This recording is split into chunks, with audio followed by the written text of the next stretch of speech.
Hello बच्चों, आपका स्वागत है श्याम सर की क्लास में। बच्चों, आज हम लोग जैसा कि आपको पता चल रहा होगा कि आज हमारा अगला वीडियो है जो कि भौतिकी कक्षा 12 फिजिक्स भाग फर्स्ट का है। एनसीईआरटी बुक से चल रहा है और उसका आपका आज सेकेंड चैप्टर का आज आपका अगला लेक्चर है, लेक्चर नंबर 3। जैसा कि लेक्चर नंबर 3 है, पहला हो गया था वैद्युत विभव, दूसरा है वैद्युत विभवांतर। आज उसी का तीसरा पार्ट चलने वाला है।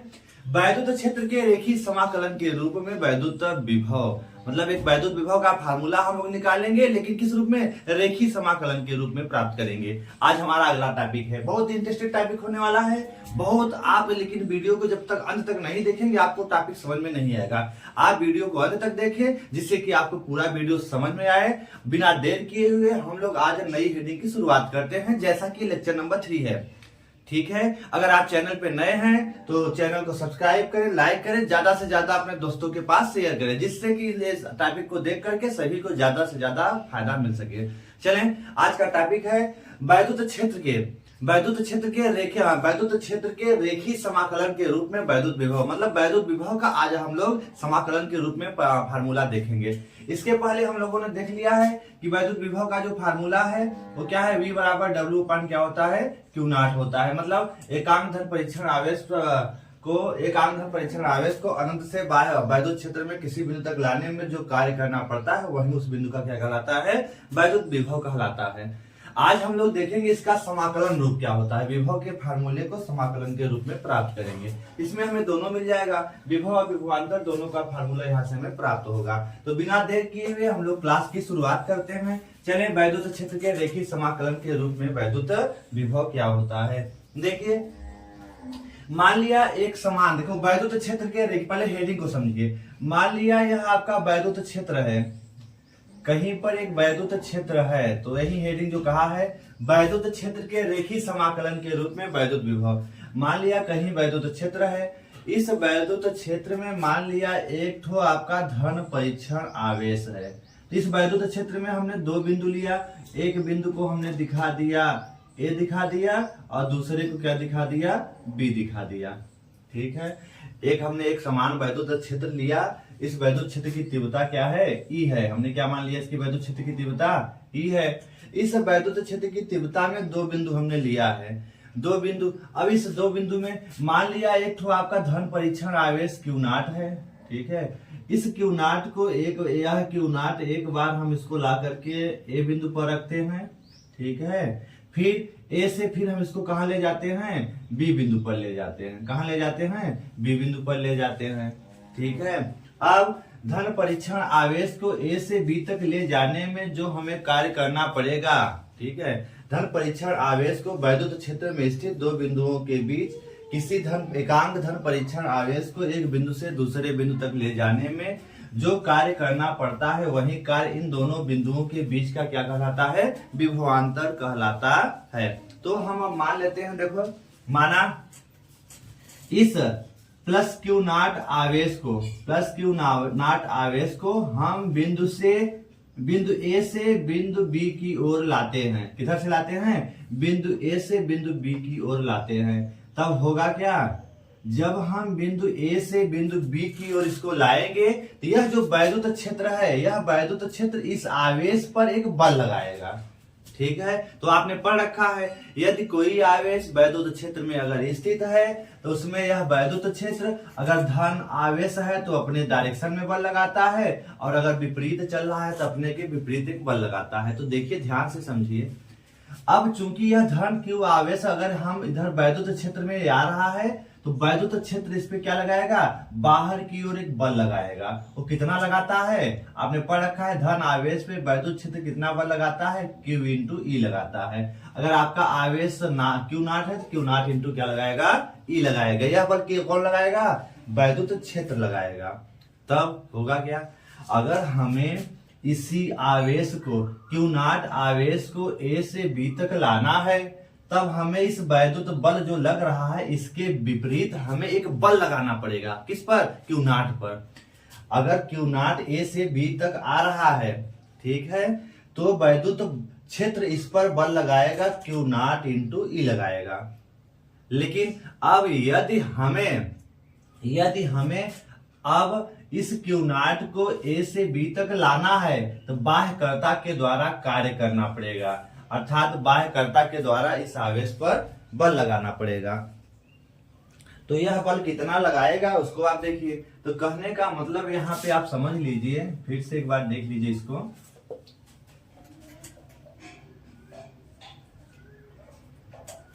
जब क्यू नॉट ए से चलकर बी की ओर आएगा तो यह वैद्युत क्षेत्र इस पर क्या लगाया, एक बल लगा देता है। कितना लगाता है, क्यू नॉट इंटू ए। और यह किधर लगाएगा वैद्युत क्षेत्र, इस प्लस क्यू को अपने क्षेत्र की ओर कहेगा तो इधर जाओ, विस्थापित करेगा। मतलब यह जो बल होगा वो वैद्युत क्षेत्र की दिशा में लगेगा। लेकिन अगर मान लिया इस क्यू नॉट को ए से बी तक आना ही आना है, तब क्या करना पड़ेगा, बाह्यकर्ता के द्वारा हमें इस आवेश क्यू नॉट पर बल लगाना पड़ेगा। तो बाह्यकर्ता के द्वारा कितना बल लगाना पड़ेगा, जितना वैद्युत क्षेत्र लगा रहा है उतना ही बल लगाना पड़ेगा, लेकिन इसके अपोजिट साइड में लगाना पड़ेगा। कितना लगाना पड़ेगा, विपरीत दिशा में लगाना पड़ेगा। यदि क्यू नॉट को ए से बी तक लाना है तो उस पर हमें एक बल लगाना पड़ेगा। कितना बल लगाना पड़ेगा, F बराबर माइनस क्यू नॉट इंटू ई। अर्थात जितना वैद्युत क्षेत्र अपने क्षेत्र में कर रहा था विस्थापित, उतना ही हमें बल उसके क्षेत्र के विपरीत दिशा में क्या करना पड़ेगा, विस्थापित करने में लगाना पड़ेगा। तो बल का परिमाण तो समान होगा, दिशा क्या होगी, विपरीत होगी। अर्थात हम ए से बी तक लाने में जब बल लगाएंगे तो हम ए से बी तक इस आवेश को ले जाने में कार्य करना पड़ेगा। तो पहले हम लोग बल कितना लगाएंगे, बल लगाएंगे तो विस्थापन भी तो होगा।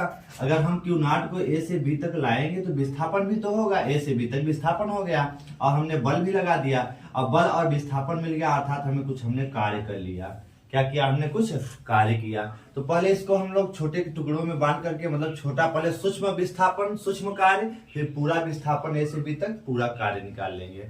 फिर यही कार्य आप विभवांतर का फार्मूला, विभवांतर बराबर ए और बी के बिंदु के बीच का विभवांतर बराबर कार्य बटे आवेश रख करके हम लोग विभवांतर निकालेंगे, फिर विभव निकाल लेंगे समाकलन के रूप में। चले हम लोग तब देख लेते हैं। तो यहाँ पर अब शुरू करते हैं। तो देखें, अब माना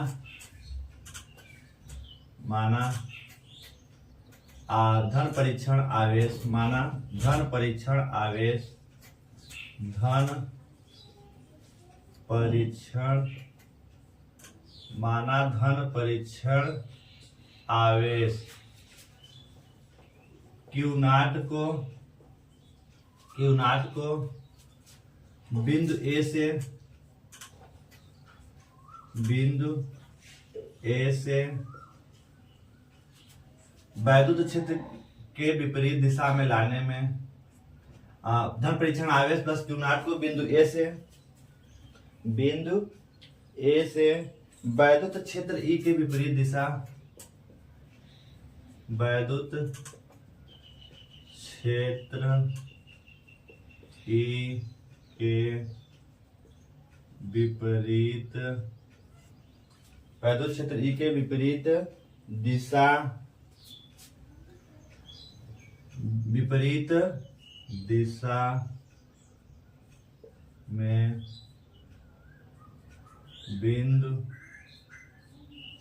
ए से बी तक, बिंदु ए से बी तक विस्थापित, बिंदु ए से बी तक विस्थापित किया जाता है, विस्थापित किया जाता है। अतः मतलब धन परीक्षण आवेश को बिंदु ए से बी तक क्या करते हैं, विस्थापित करते हैं। बाह्यकर्ता के द्वारा यह कार्य किया जाएगा। अतः प्लस क्यू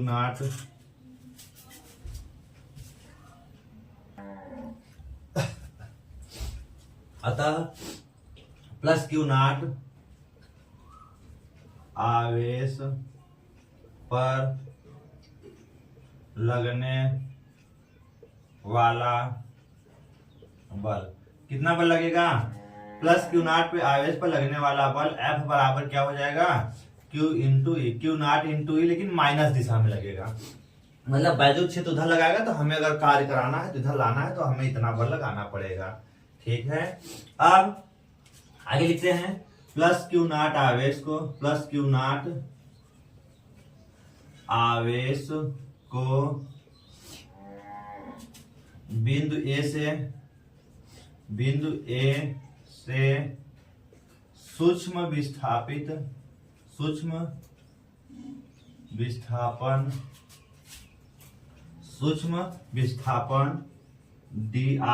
सूक्ष्म विस्थापन मान लिया क्या है dr, सूक्ष्म विस्थापन करते हैं, मतलब यहां से छोटा सा विस्थापन कितना करते हैं dr करते हैं।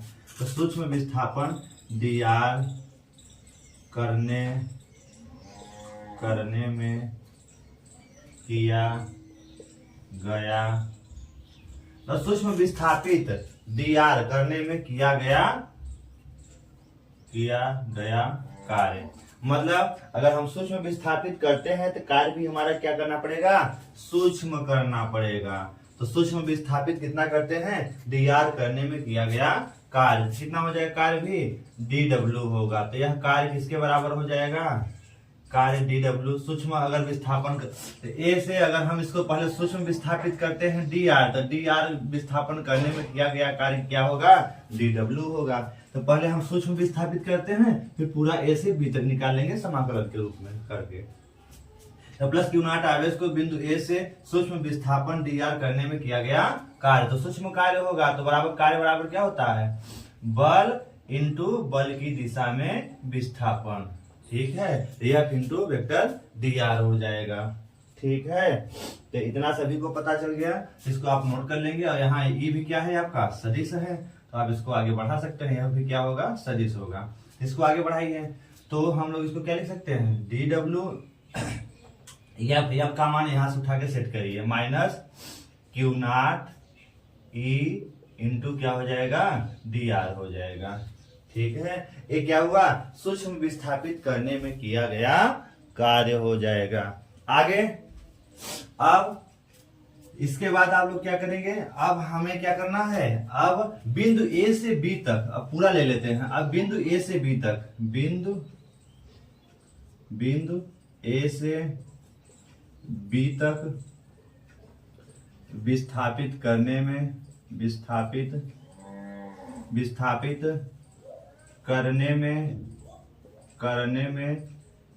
गया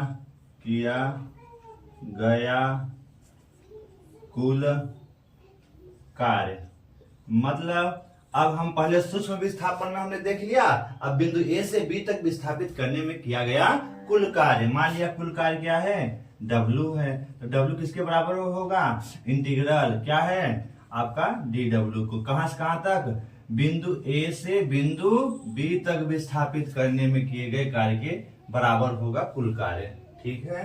तो इसका आप स्क्रीनशॉट ले लीजिए, उसके बाद हम इसको आगे कंटिन्यू करते हैं। तो इतना आप अपने स्क्रीनशॉट ले लीजिए। अब क्या करना है, इस dw का मान यहां से उठा के सेट करेंगे, फिर हम लोग इसको हल कर लेंगे तो प्राप्त हो जाएगा हमें ए से बी के बीच में किया गया कुल कार्य। तो इसका स्क्रीनशॉट लेके आप लिखिए।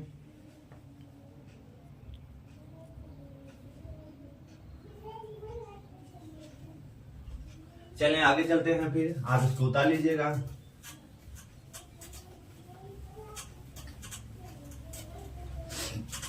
अब आगे बढ़ाते हैं इसको, तो W बराबर क्या हो जाएगा, W बराबर इंटीग्रल कहां से कहां तक, ए से बी तक। dw का मान कितना है, माइनस क्यू नॉट और क्या है वेक्टर E इंटू क्या है वेक्टर dr है, ठीक है। अब अगर यहाँ पर हम लोग देखेंगे तो माइनस क्यू, तो धन परीक्षण आवेश जो है फिक्स है उसका मान, तो माइनस क्यू नॉट को अगर हम बाहर लेंगे तो क्या बचेगा ए से बी तक, और यहाँ क्या बचेगा vector E into vector dr बचेगा, वेक्टर E इंटू क्या बचेगा वेक्टर dr बचेगा।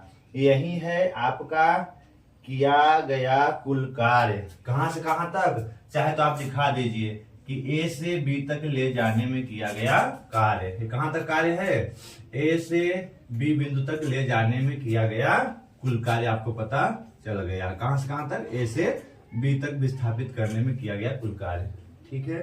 अब आगे इसको बढ़ाते हैं तो कार्य आपने निकाल लिया कि ए से बी तक अगर ले जाने में किया गया कार्य मिल गया तो वैद्युत विभव के सूत्र से आगे चलते हैं। वैद्युत विभव के सूत्र से या विभवांतर यहां लिखते हैं। तो बिंदुओं ए तथा बी के बीच का विभवांतर। बिंदुओं ए तथा बी के बीच का विभवांतर। विभवांतर क्या हो जाएगा? विभवों का अंतर। तो देखिए यहाँ पर अगर हम देखेंगे तो बी का विभव ज्यादा होगा, ए का विभव कम, क्योंकि इधर से देखो चल रहे हैं। अगर यहाँ देखें तो वैद्युत क्षेत्र इधर से चल रहा है, तो वैद्युत क्षेत्र का बी बिंदु पर विभव ज्यादा होगा, ए बिंदु पर विभव कम होगा। तो अगर आपको निकालना हो विभव ए बी से ए का विभव, बिंदु बी से ए के बीच का विभव क्या है? वीबी माइनस वीए हो जाएगा।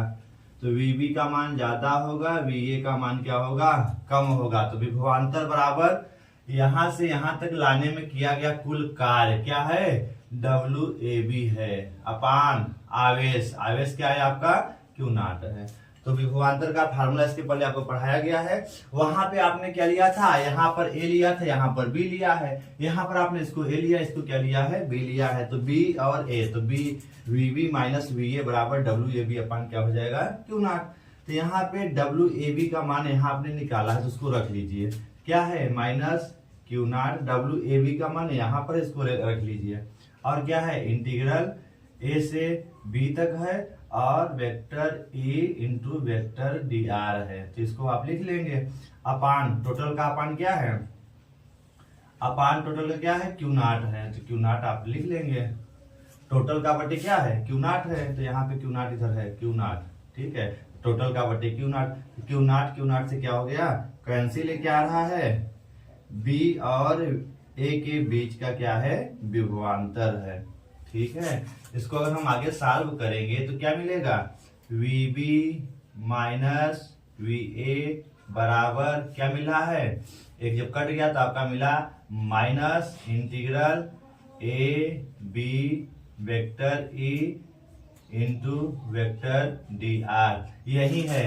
तो कहने का मतलब दो बिंदुओं के बीच का जो विभवांतर होता है वैद्युत क्षेत्र की तीव्रता का रेखी समाकलन, मतलब जब हम सूक्ष्म दूरी का वैद्युत क्षेत्र से अदिश गुणन करते हैं, ठीक है, वैद्युत क्षेत्र की तीव्रता का सदिश और सूक्ष्म विस्थापन का सदिश का अदिश गुणन करते हैं, तो यह क्या कहलाता है? रेखी समाकलन। हम इसका समाकलन कर देते हैं, यह है रेखी समाकलन। तो कहने का मतलब बिंदु B तथा A के बीच का जो विभवांतर होगा वैद्युत क्षेत्र के रेखी समाकलन के ऋणात्मक के क्या होता है? बराबर होता है।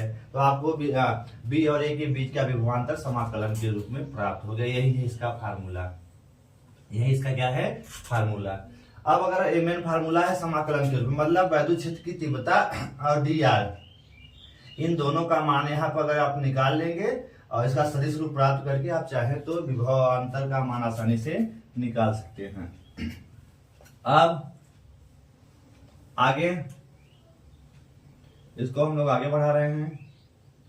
देखिए, कहने का मतलब यहाँ पे अगर हम लोग देखेंगे तो वैद्युत क्षेत्र की जो तीव्रता है, वैद्युत क्षेत्र की तीव्रता का डायरेक्शन कुछ इस साइड में है, ठीक है, और विस्थापन किधर हो रहा है? इस साइड में विस्थापन DR। ठीक है, दोनों एक दूसरे के क्या है? अपोजिट हैं। इसको आगे अगर हम बढ़ाएं, यदि हम मान लें कि आपका जो बिंदु A यहाँ पर न होकर के अनंत पर है, बिंदु A यहाँ पर न होकर कहाँ पे है?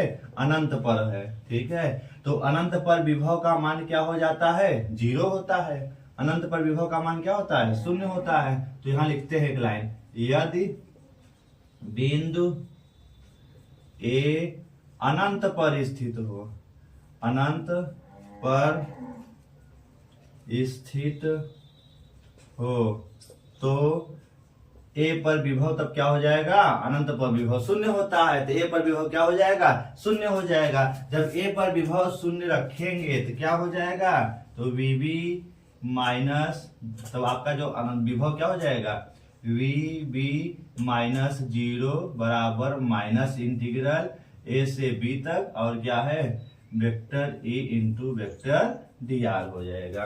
ठीक है, जब 0 से करेंगे तो पूरा इसका पद क्या हो जाएगा 0। अतः आपका पता क्या चला, बी बिंदु पर जो विभव होगा यह है बी बिंदु का विभव। अगर ए बिंदु आप अनंत पे मानते हैं तो अनंत पर विभव का मान 0 होता है, तो 0 रखेंगे। इस फार्मूले में ए के स्थान पे 0 रखेंगे तो क्या मिलेगा, वीबी बराबर मिलेगा माइनस इंटीग्रल ए से B vector E into vector दिया। तो यह है विभव का फार्मूला, बी बिंदु पर विभव का फार्मूला है। यह कौन सा फार्मूला है, बी बिंदु पर विभव, बी बिंदु पर वैद्युत विभव का फार्मूला है। वैद्युत विभव समाकलन के रूप में, किस रूप में है, समाकलन के रूप में। तो यही था रेखीय समाकलन। अगर हम सूक्ष्म विस्थापन का सदिश रूप का वैद्युत क्षेत्र के से अदिश गुणन करते हैं तो वह क्या कहलाता है, रेखीय समाकलन कहलाता है। तो वैद्युत क्षेत्र के रेखीय समाकलन के रूप में वैद्युत विभव, ये वैद्युत विभव मिल गया वैद्युत क्षेत्र के रेखीय समाकलन के रूप में। इस तरह से आपका ये वाला टॉपिक बहुत छोटा सा टॉपिक था, आपका कवर हुआ।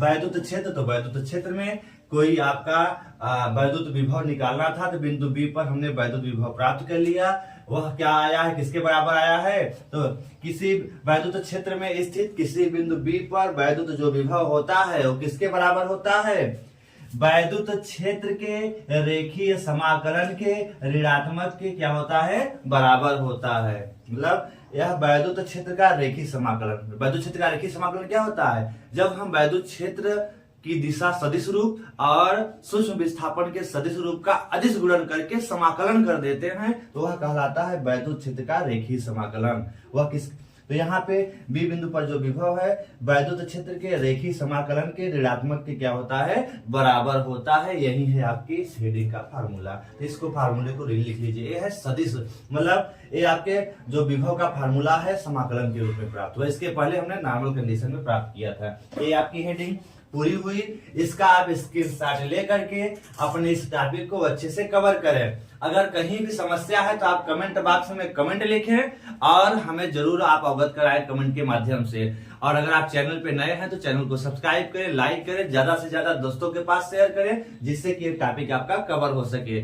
ठीक है, चलिए इसको आप पूरा करें, इसका स्क्रीनशॉट लेकर के आप पूरा कर लीजिए।